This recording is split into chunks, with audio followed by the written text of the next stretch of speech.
Morning, everyone. Good morning, Rabbi. Good morning. We are learning Mishna Gittin, Parak Ches, Chapter 8, Mishnah Beis, Mishnah 2. Today's Mishnah is sponsored by the Garland children in memory of Zecher Nishmas, their uncle, Gavriel ben Moshe Nachum. Neshama Shaban Aliyah. Amen. All right. So now a quick introduction here. Normally, I'm reading here from what they bring down as an introduction to the Mishnah. Normally, when a husband divorces his wife, he must say to her when he gives her the get, "This is your get."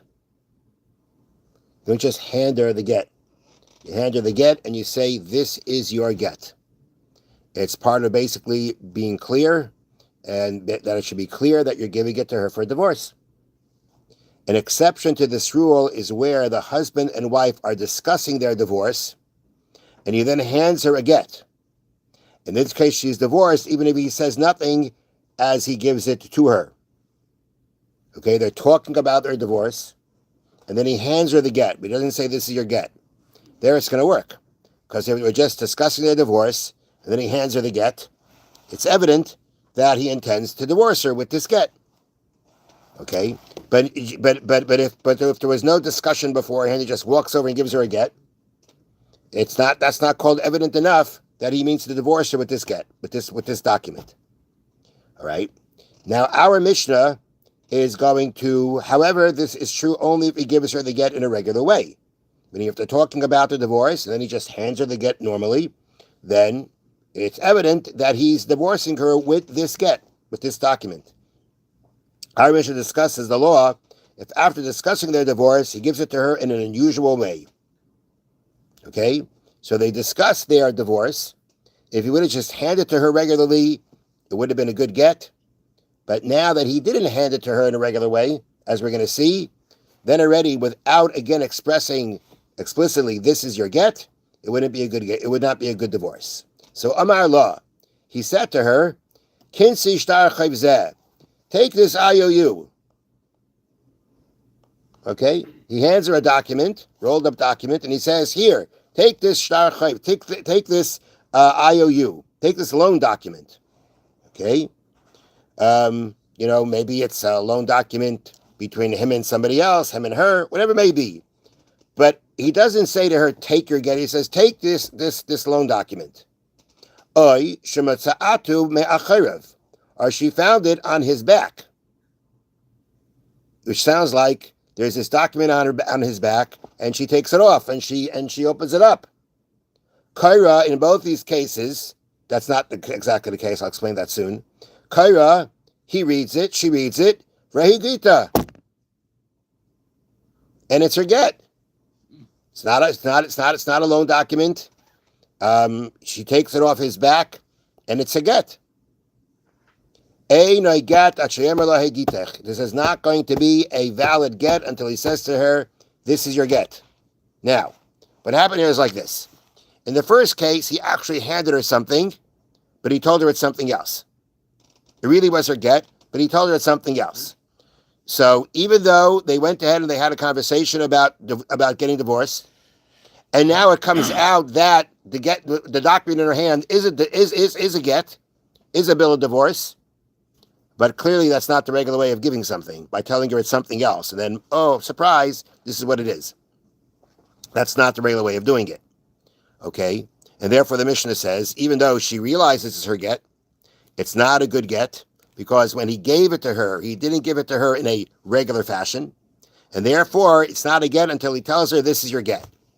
In the second case, about where she takes it off his back, that is actually not just that she just, sees this, piece of paper, this document, like somehow or another slung over his shoulder, and then she kind of takes it off and reads it, and here it is, it's her get. In that case, it wouldn't be a good get because he never gave it to her. She took it. The halacha is the husband has to give the get to his wife. So the case of the Mishnah is where when it says she found it on his back, is that he kind of like bent his back to her, signaling, "Here, take this." Again, that's not the normal way how you give something, but he bent it back to her and was bending back in a sign that take this. So he was involved in the giving. He did something to give it. So there's no problem. There's nothing lacking. The Torah says, V'nasam biyada, he's got to give it in her hand. He's got to give it. So from the point of giving, this is enough to be considered giving. But it's clearly not the regular way to give. And therefore, it's not going to be, even though they were talking about their divorce beforehand, this is not going to be a valid get until he tells her, hey, Gitach, this is your get. Because in these cases where he didn't give it to her in a regular fashion, it's not evident enough that he's giving this to her to divorce her. Maybe he's giving it to her just, to hold on to it for a while or whatever it is. But it has to be clear that he's giving her this document right now for a divorce. And in these cases, it's not clear. But the Mishnah says it's not a get until he says to her, this is your get. Which means that if after she, let's say in the first case, he gave it to her and said, here, take this loan document. And she opens it up and she sees her get. Wow. Okay? Not kosher right now. Doesn't work. But even after he gives it to her, he says now, hey, Gitach, this is your get. Then it'll become a get. Doesn't have to take it back and give it again. He gave it to her. And now he makes it evident that he wants the divorce to go forward with this get when he says, hey, Gitach.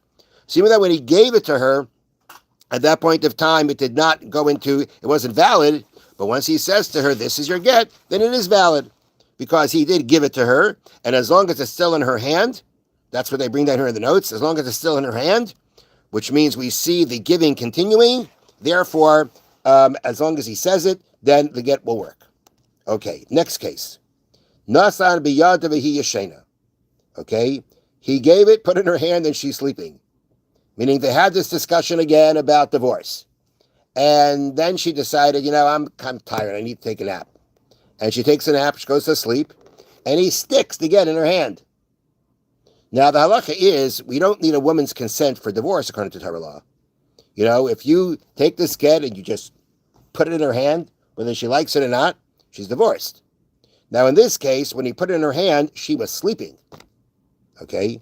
At that point of time that she's sleeping, she's not able to protect it. She has no control over it, right? Somebody can walk over and just take it away from her. So, in that circumstance, we can't say that she acquired it at that point of time. Meaning that she's in her hand, right? And like I said before, let's say you put a get in her hand and she says, I don't want it. Too bad. That's the Torah law.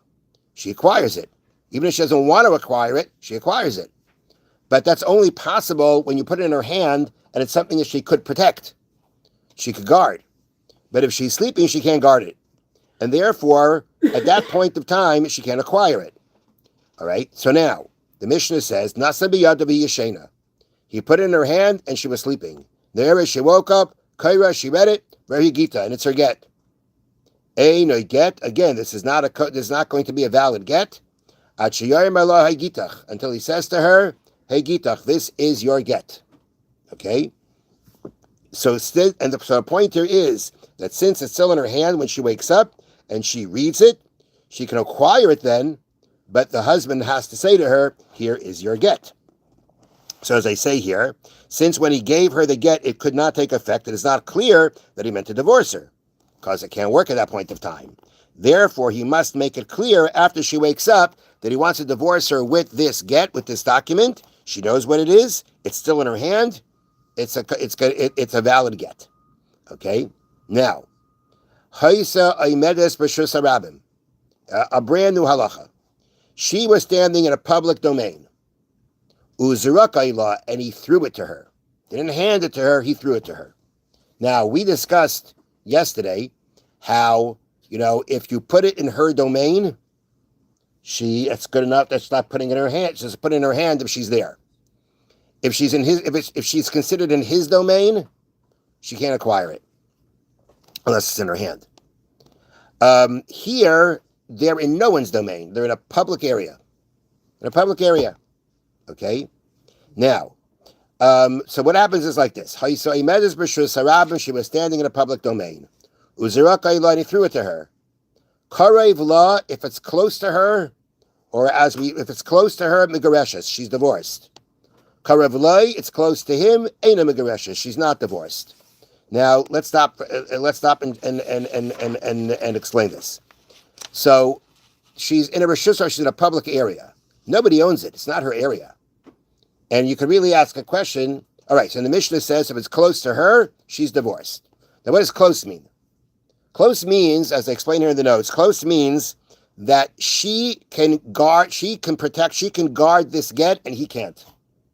So, for instance, for example, they bring down here, if they are on opposite sides of a stream and he throws it to her side.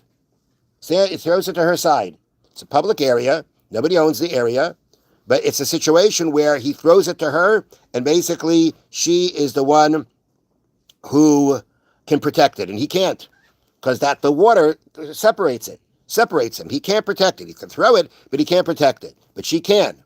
That's what it means close to her. It's not about proximity so much as who can guard it. If it's close to her, it means she can guard it, she's divorced. Karev loi, if it's close to him, which means he can guard it, she can't. He can protect it, she can't. Eina megureshes, she's not divorced. Now, but how does this divorce work? I mean, it's not in her domain, and it's not even necessarily in her daled amas, in her 4 cubits. But the fact that she can protect and he can't says, even though it's in the public domain, it's a good get. But how? How does she acquire it? In what way? So they explain like this. Normally, one does not acquire an object that is in a public area simply because he can protect it. However, the rabbis were concerned that this husband might leave and never give her another get. Therefore, the rabbis decreed that when a husband throws a get and it lands in a place where only the wife can protect it, she acquires it and thereby becomes divorced. There's a special takana de rabbanan that says that she is capable of acquiring it in this situation, and therefore it works. But she can only acquire it in this situation in a public area in a domain that's not hers when we're talking about she can protect it. It's got to be seen as by her in some way. If she can protect it and not him, that's considered by her, and therefore she's divorced. Now, mechza al mechza, half and half, meaning that means to say, we just said before, she can protect and he can't, she's divorced. He can protect and she can't, she's not divorced. Half and half, which means either they both can protect it separately, or they both need each other to protect it. They couldn't protect it separately, but together they could protect it. Then she's in a state of megareshes, made of megareshes. She's in a state of doubt. Her divorce is a doubt. Because since they both can protect it, it's both their areas. Meaning each one individually, that's how they explained it here. Where a place where either of them can protect it on their own, and they can protect it on, they don't need the other one, protect it on their own, or a place where neither of them can protect it without the other, then that's considered an area that belongs to both of them. Her divorce is in doubt, and she therefore needs a new get before she can marry someone else. Now, interestingly, the Bartanura writes, and they bring this down here in the notes, the Bartanura writes that the special rabbinic decree that a woman acquires a get that falls close to her, meaning just by being close to her, is no longer used in practice. Say that again. Is no longer used in practice. Okay. Have a wonderful day and a wonderful Shabbos. Thank you, Rabbi.